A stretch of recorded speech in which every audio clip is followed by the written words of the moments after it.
In the 1960s, Britain experienced a cultural revolution, and shrinking London was the epicenter. The young energy and sense of freedom spread around the world, but we want to focus on a series of events that took place in 1963 in the East End. Or, as some might say, east of the Tower, north of the river. In Silvertown, the Tate Institute was flourishing as social club, community hub and music venue for the enjoyment of factory workers and royal dogs families. And in the Granada Theatre in East Ham, a new band called the Beatles played here their first ever gig in London. And from this spot they were catapulted nationally and internationally, just like I'm being catapulted from this trampoline that is now where the main stage used to be. And at the Theatre Royal Stratford East, the pioneering work of Joan, Littlewood and the theatre workshop reached a tipping point with the premiere of Oh, What a Lovely War. 1963, oh, what a lovely time. Silvertown in East London became a massive industrial hub in the 19th century, mostly populated by polluting factories that the rest of London wanted as far away as possible from them. The skyline here is dominated by the Tate and Lyle sugar refinery, which is today still the biggest one in Europe. It was founded in 1921 following the merger of two rival companies, Henry Tate and Sons and Abraham Lyle and Sons. Through Victorian times and the 20th century, this area was a hive of activity, not least because of the royal docks. At the time, the biggest system of enclosed docks in the world. Thousands of people found employment in this corner of London, but Tate and Lyle was one of the most popular places for men and women to work.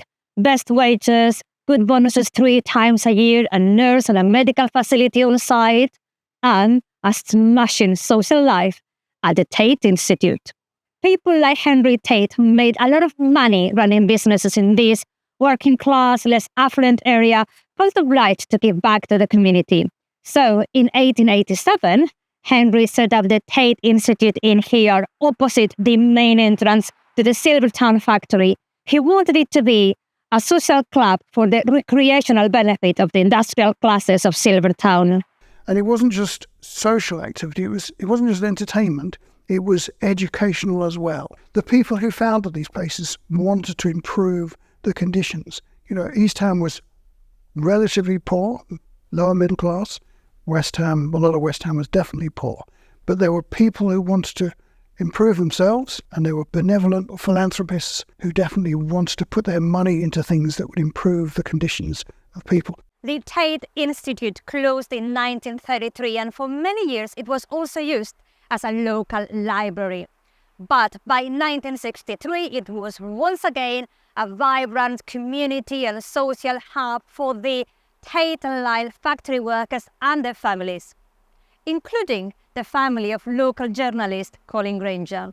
Colin, you spent so many years writing articles for your Forgotten Stories blog because you didn't want those stories to be forgotten. For those like me who never got to see the Tate Institute when it was alive, how was the building inside? What was going on there?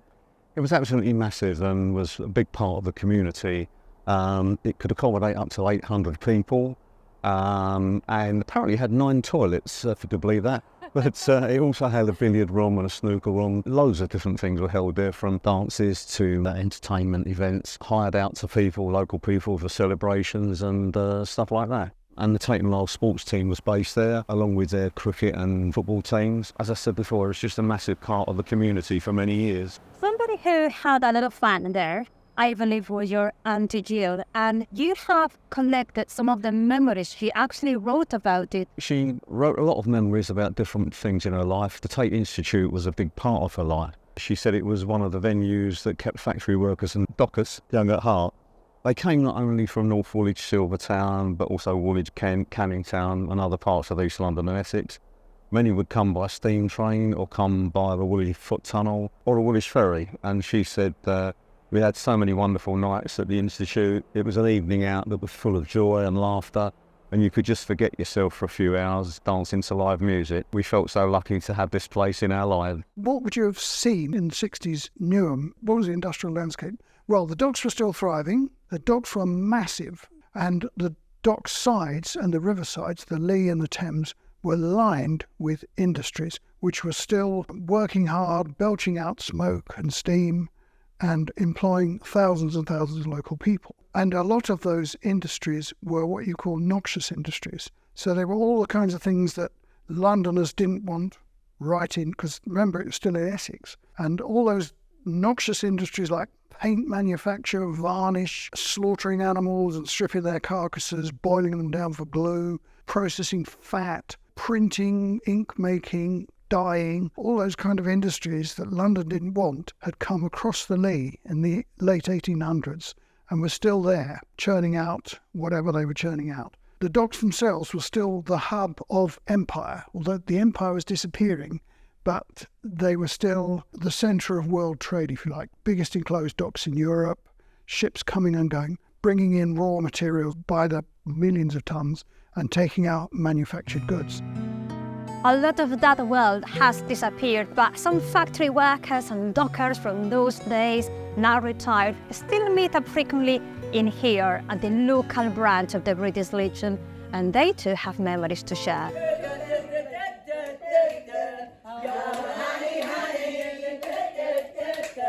We've had good times in there, and the party. I had a 50th birthday party in there.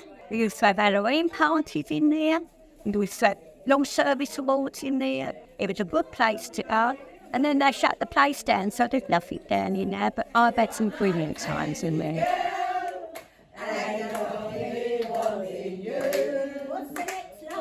How was the building inside? Absolutely beautiful. You went in, and first of all, there was what they call the public bar, and that was where the men would sit all the time.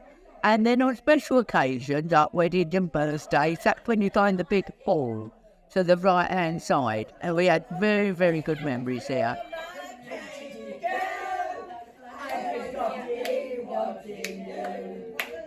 You had such big parties you couldn't have in your house, because we must have had about 100 to 200 people go in that institute, and so that was it's ever so big, the hall, and tables and chairs all done up beautifully with all the ribbons, and the food tables was massive. They'd have big food tables and maybe live music, or for the 18th birthday that would have been a disco. Things have to change, I know, but they were real good old time. And we'd always end up having a good old sing-along as well at the end of the night. Oh, yeah, it's very happy times. Then you pour your love, your sugar's running over me.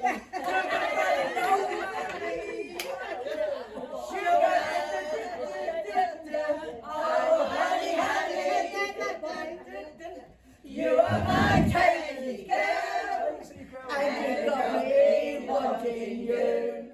I think the 60s, as the idea of the swinging 60s, affected the whole country. It didn't exclude Newham because Newham was relatively poor. Everybody wanted to jump on that bandwagon. There was social change. Social structures that had existed before the war were breaking down. People had more spending money. Relatively, incomes were increasing. There was full employment. Although it was not the wealthiest London borough, people did have more disposable income. But the swinging 60s, that other aspect of social change where people, that sense of liberation, if you like, sexual liberation, financial liberation, social liberation, where the old constraints, moral constraints, were disappearing. I mean, that was great for that generation. How many people walk down Barking Road and walk past this building without knowing that music history was made in here? This is where the Beatles played the first ever gig in London on Saturday, 9th of March, 1963. The Fab Four were already making waves in Liverpool and Hamburg, but they were barely known in London. Their manager Brian Epstein had delayed their debut in the city until they had a hit record. So, after Love Me Do hit the charts in 1962, it was time. I used to work in East Ham High Street in Eastons. It was a furniture shop. I worked in the office upstairs, and I used to walk down a road. East Ham High Street was one end, and my nan and granddad lived the other end, and it was a long road, and I used to walk down there every day to dinner with my nan and granddad. And I met a young man. He was going home to his mum and dad's for dinner, and we started chatting and got on really well, and he asked me would I like to go to, well, he didn't say the Beatles actually. He said, would you like to go to a concert in the Granada? I said, oh, yes, please. And I hadn't really heard much of the Beatles, although I was very into my music. That was how I come to have the tickets. They were bought for me. I was very, very lucky. On the night in question, Joan, Paul, George and Ringo were near the bottom of the bill. I mean, they were only the Beatles, playing warm-up for big-time American pop idols Chris Monte and Tommy Rowe. But as the Beatles were quickly becoming more and more popular, the Liverpool boys were bumped up to close the first half of the show. Tommy Rowe was the one that I really wanted to see, because his song Sheila was one of my favourites, it really was. And all the girls were heckling him. We want the Beatles, we want the Beatles, and they were all going. And when he finished, I mean, he was put out. He was really put out. And when he was finished, he said, right, girls, you get your own way now. Here comes the Beatles. And it was just the roof went off. It got so loud. The roof just, it was so loud. And I couldn't see a thing because I was sitting over on the left-hand side. I had to stand up. I had to scream with everybody else. And I didn't know what I was screaming for, really. I couldn't hear a thing. Every now and again you'd hear a little tiddly bit, but you'd never heard a song. It was just magical. It really was magical. It really was. It was a fabulous, fabulous evening. They were on stage for about 20 minutes and played early songs like Love Me Do, Please Please Me, A Taste of Honey, Do You Want to Know a Secret? But the music could barely be heard over the hysterical, frenzied crowd. I remember their accent. First time I'd ever heard a Liverpudlian accent. John said, calm down now, girls, calm. And I think that was only on for that was a very short thing. It wasn't on all that long, but I think they sang about 6 songs. So work that out. It's only about 20 minutes, isn't it? But they were very good. And Paul, John's backing really, but John was the main man in them days. He was the main man. He had a lovely voice. And I remember how Paul looked like that day. I can see him like when I saw him yesterday. They all had lovely grey suits on, all looked very, very smart. Lovely black pointed toe shoes they had on, all leather shoes, when you could see through the girls. So it was a really lovely evening. But as I say, because I screamed, plastered up with all the girls, my boyfriend never spoke to me. Well, he wasn't a boyfriend, but my friend never spoke to me again. When I got home that night, I had a really gruff voice and went to bed. Got up next morning, I could not make a sound. And my mum said, did you enjoy that then last night? She said, when are you there again then, Val? She said, well, let me know, because I'll buy you a ticket. She said, if it keeps you this quiet. If it keeps you this quiet, she said, oh, it's worth the money. And 2 weeks I was like that, Paul. 2 weeks. I could not talk. I couldn't talk for 2 weeks. That concert was the first time they ever played in London. Really? Yeah. Well, I'd never really thought about it before. I've never really talked about it, but it's lovely to know that you've been part of history. It's lovely, and I'm really proud of it. Of course I am. Extremely proud of it. Just wished I'd known. And that had been my bragging rights for the last 61 years, wouldn't it?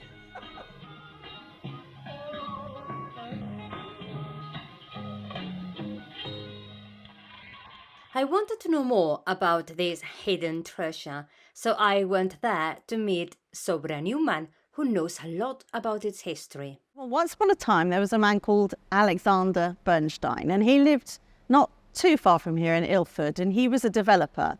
And he realised that if you put places of entertainment within your developments, people people want to buy the houses a bit more eagerly. So first of all, on this spot, or very near it, was the Cinema Empire. And that was 1914. But the theatre that we're actually in was built and finished in 1936.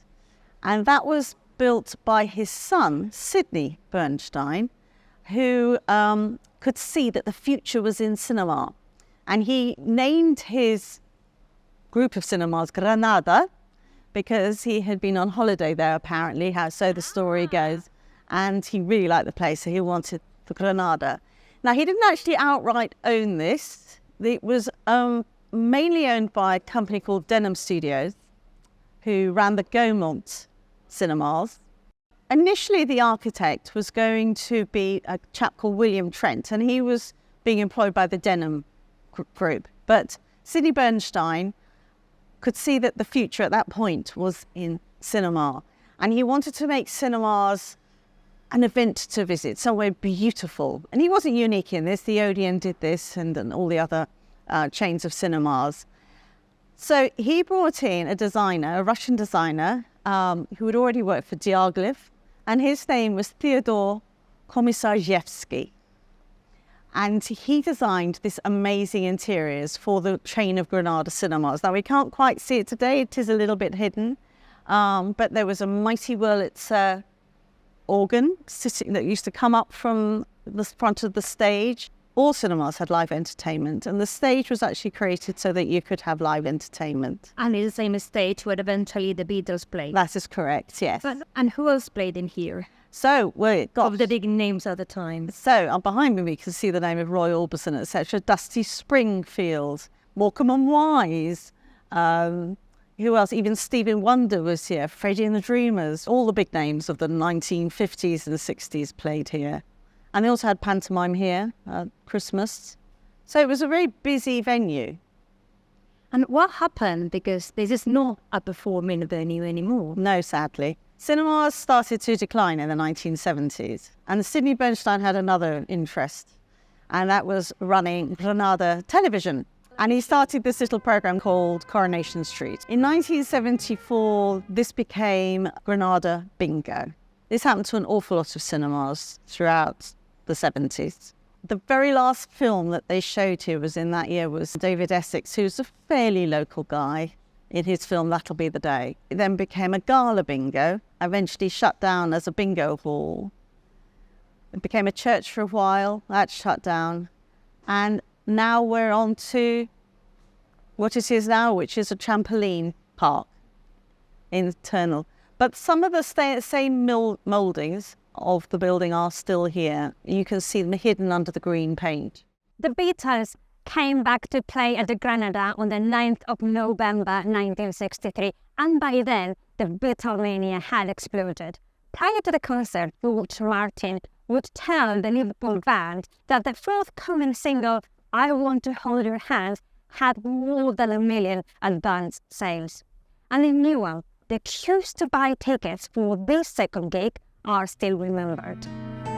We had to queue up for a very long time, and my friend's brother came up here and started queuing at 4 o'clock in the morning, and he was right round the corner. The queue had already gone way back, and we joined him about 7 o'clock in the morning, and you just could only buy one ticket at a time when you finally got to the box office. I was very disappointed. We wanted to go to the second show. We could only get the first show. I wanted to be on the ground floor. We were up on the balcony, but we had a fabulous view anyway. But yes, it was very hard to get tickets. By then, they were really famous, and people were everywhere. There was people in the Barking Road. People who didn't have tickets were trying to get in. And it was just chaos everywhere, really.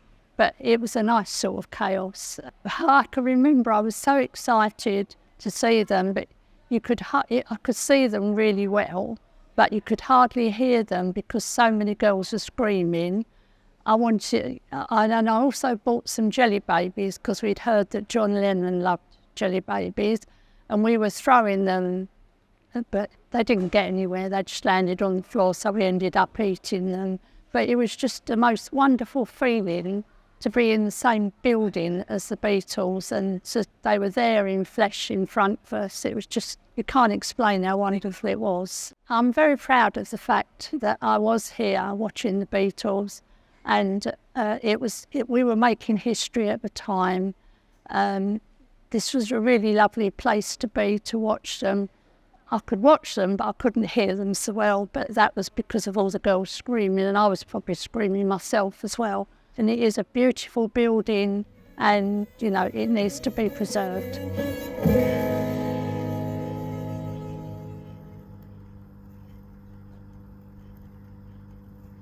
Theatre Royal Stratford East is a producing theatre built in Victorian times at the heart of East London.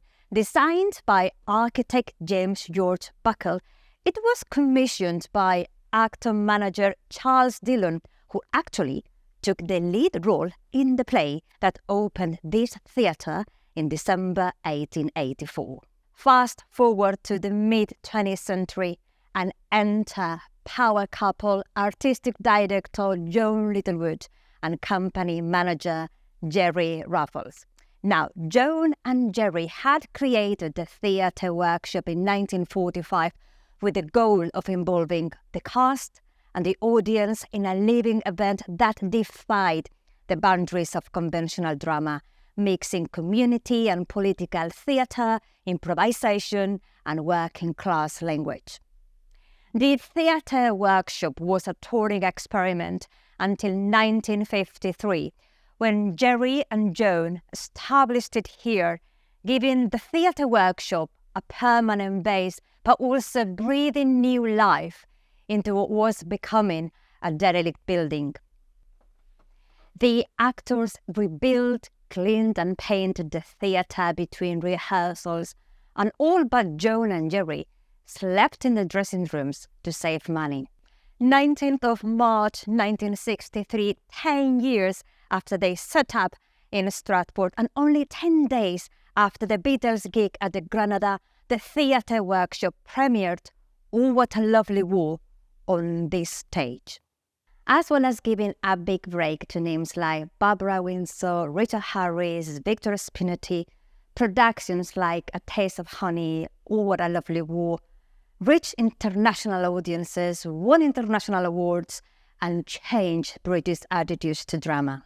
People, they got up west to see a London show because you could. Joan Littlewood reversed that trend because she brought West Enders, people in central London, out, slumming it down east to her theatre workshop. Oh, What a Lovely War, Things Ain't What They Used to Be, Taste of Honey, all those landmark theatrical performances she created and brought to Stratford E. Joan Littlewood was given the nickname the mother of modern theatre, but for those who grew up in the local community and for those who worked with her, her biggest legacy is the lives that she changed. Joan went above and beyond to look after the children and teenagers in the community, turning the theatre and the areas around it into a welcoming space for them, an educational hub, a playground, and eventually an employment opportunity. The youth of Stratford became a second family to her. She called them the Nutters. David was one of them. Outside the theatre was a car park that was lying on a bomb site. She cleared it and it became our playground as such. And then Salway Road School shut, so it was left empty. So she took that over and we was in there and she formed like a club. It's like our clubhouse. And in there she formed like music groups, fun and games. There was all sorts of things you could do. You could use the playground, organise volleyball against the firemen down in Romford Road. Things we never even thought of, you know. It was really interesting. And music was brilliant down there. You could make music and learn music off of people, and actors would turn up and you'd think, oh, you're off the telly, and you know, and they'd just be walking about with you and messing about with you, playing football with you. All sorts of good stuff. It was a brilliant time, it really was. All the kids around there, if you asked Probably any child of that era would tell you the same thing. We just sort of progressed from the school and the playground, whatever. And of a Saturday, we used to go into the theatre in the green room and do drama with her. And she'd create all these like scenarios, whatever. It was all new to us, and we was messing about a lot of the time. But yeah, it was great fun. Even all the boys didn't come from posh backgrounds. There they were. All the people over the road, they come over there. He said, right, okay, where do you go to school? Okay, whatever it is. I'm going to phone them up and tell them you're here. Phone them up.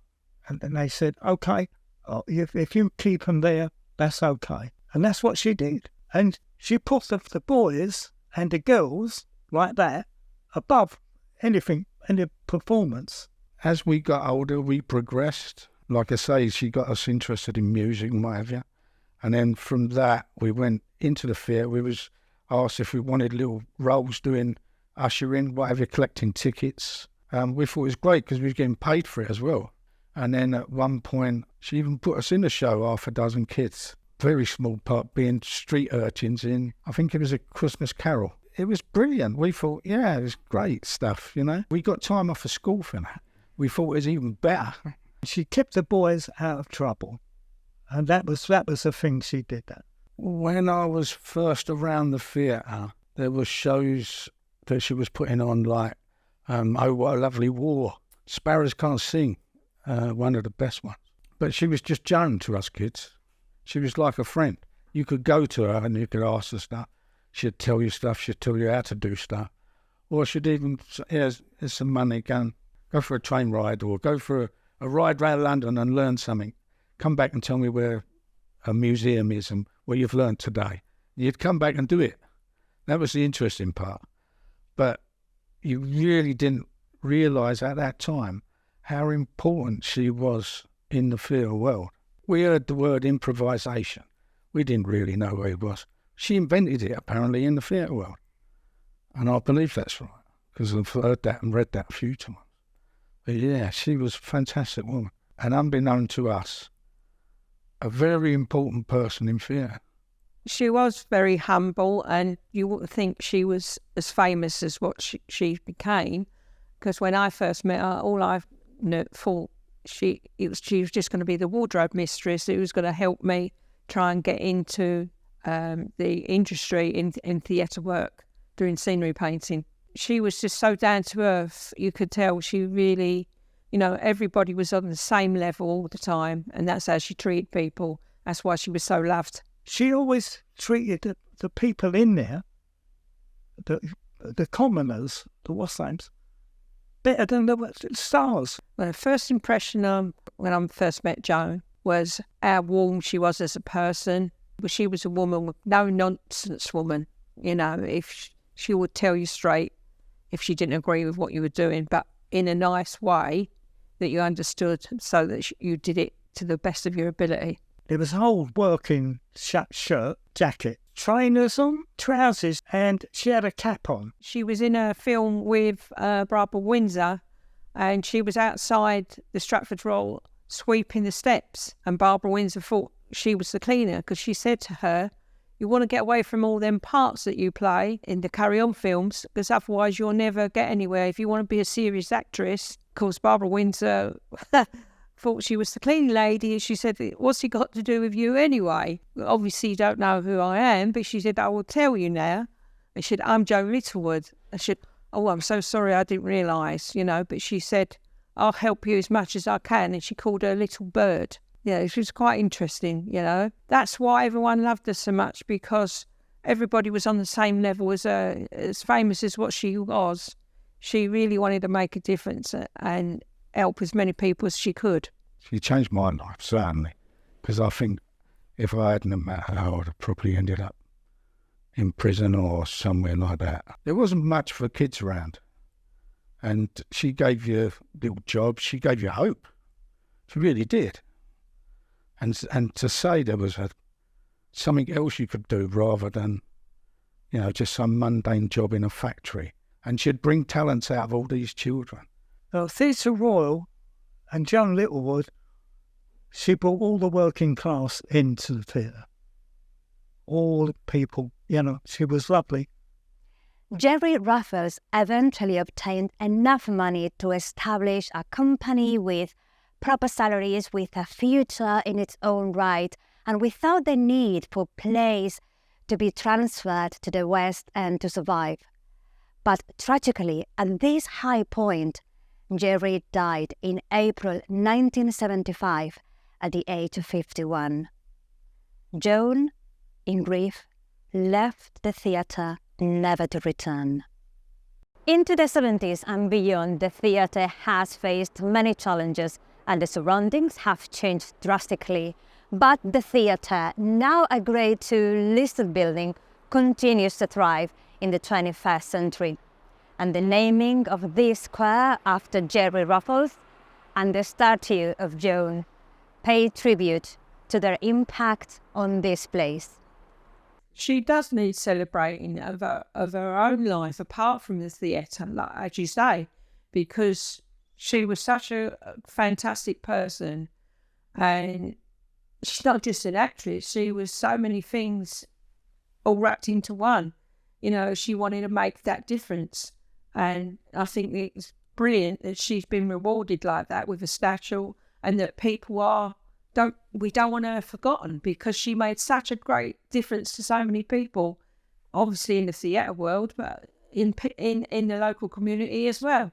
We can talk about buildings that have made the town, but any town, and Newham in particular, it's the people that have made this place. It's this placemaking by individuals. And Joan Littlewood came storming in and transformed, a forgotten corner of Stratford, a declining theatre on its uppers, and transformed it into this place where it was international fame.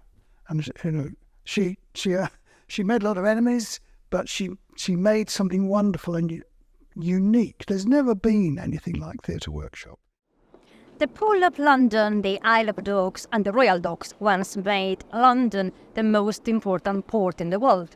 So when we think about East London history, the warehouses, the cranes, the ships are probably the first things that come to mind.